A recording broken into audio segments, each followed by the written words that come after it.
Good morning, good afternoon, good day, everybody. I am so excited. I finally have a strategy guide review for everybody. I know it's been so long since I've done one.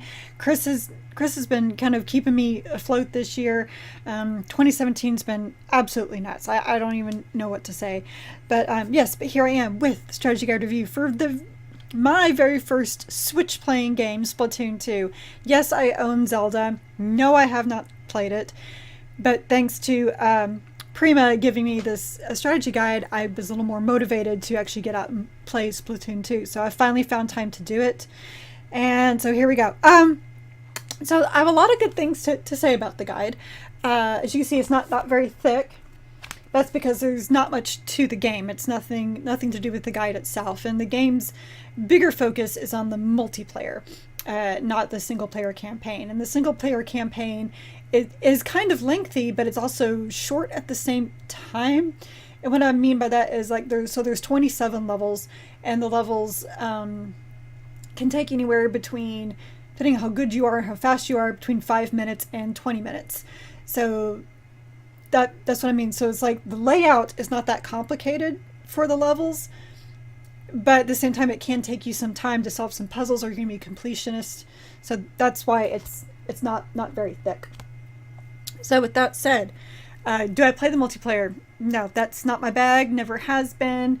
There are some tips in here, but mostly what it's about is, for the multiplayer portions, it's kind of a little map primer, so you can get to know the map. Get to know the map a little bit better before you play the game, and it talks about some of the central key locations that you need to make sure that you have your teammates surrounding, or that you have captured manned at all times.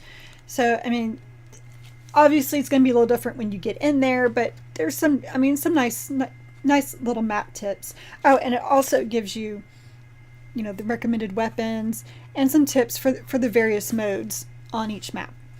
So it might be a little good little reference guide if you want some tips or some planning. That might be good for it. Again, like I said, I don't play multiplayer, so I can't really say. But all right, so for the single player campaign, I have a lot of good things to say about it, and that the maps are very detailed. I love how they have the map, which has all the collectibles on it, but then in addition, as you can see here, they have the collectibles and where to find them and how to get them.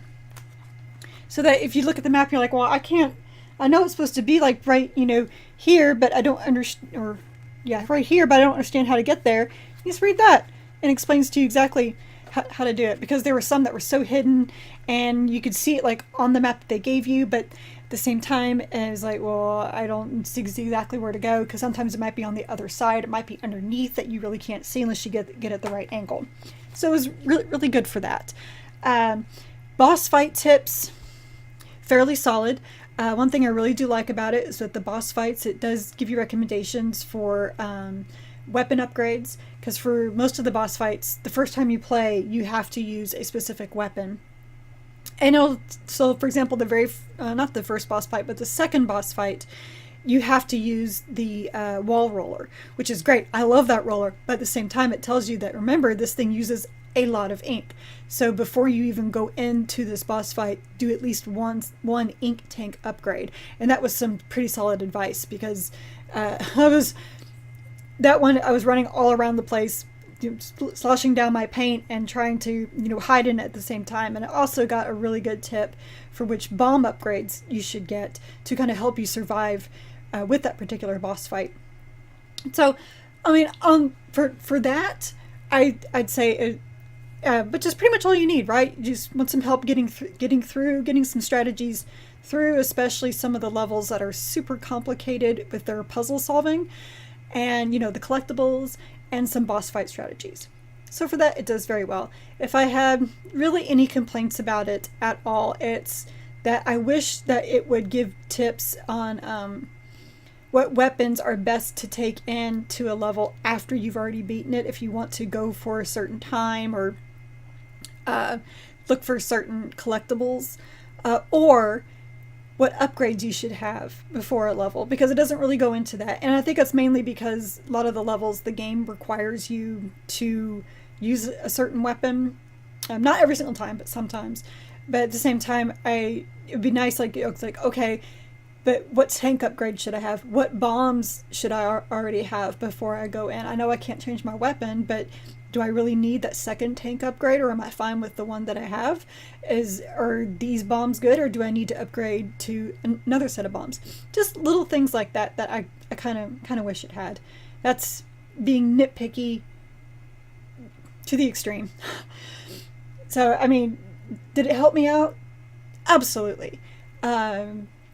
I wouldn't have been able to go get so many collectibles without it. I mean, would I have beaten the game without it? Of course.